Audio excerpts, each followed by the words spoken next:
Welcome to this introduction to transfer pricing. This is a series of videos on transfer pricing fundamentals. And in this video, we will be discussing a conceptual approach to picking comparables when utilizing a comparable profits method or the transactional net margin method. So, how to go about picking the comparables for a CPM analysis. Let's approach this problem from a sort of a theoretically correct starting point.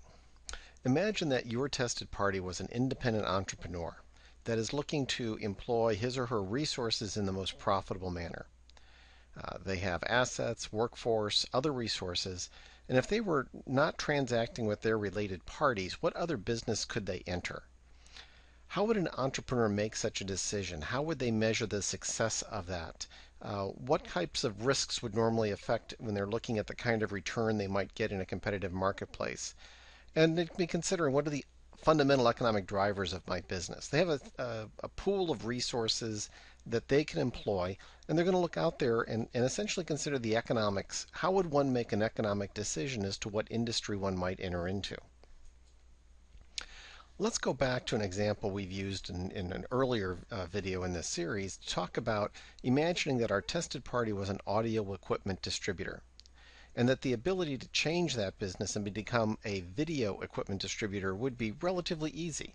Workforce is very similar, probably the assets employed are very similar, even the customer relationships, etc. It'd be a relatively crossover from one to the other.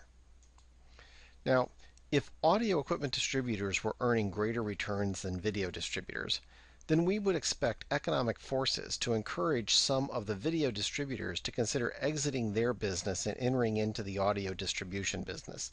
Of course, I'm creating a relatively simple example. Obviously, somebody might enter into both of them and just have two different business divisions. But let's keep this simple. You can either be an audio distributor or a video distributor, and if the audio distributors are earning a higher return, you may make a decision to make a move into that industry. The new entrants into the audio business would likely have the impact of lowering the returns, because that's going to be a supply expansion. And with more people in the supply side of a business, it's going to be bringing down the profitability of the business, bringing down prices. And at the same time, the fact that they've exited the video business is going to contract the supply on the video side, and that's going to raise the average return on the video sector until the two sides equalize, at which point no one from the video sector is any longer going to be incentivized to change over and start competing in the audio side of the business.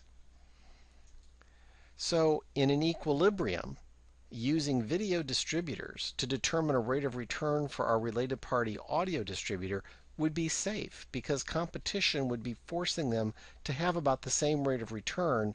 Otherwise, firms would be shifting from one industry to the other in order to get a competitive rate of return and bring the market back to equilibrium.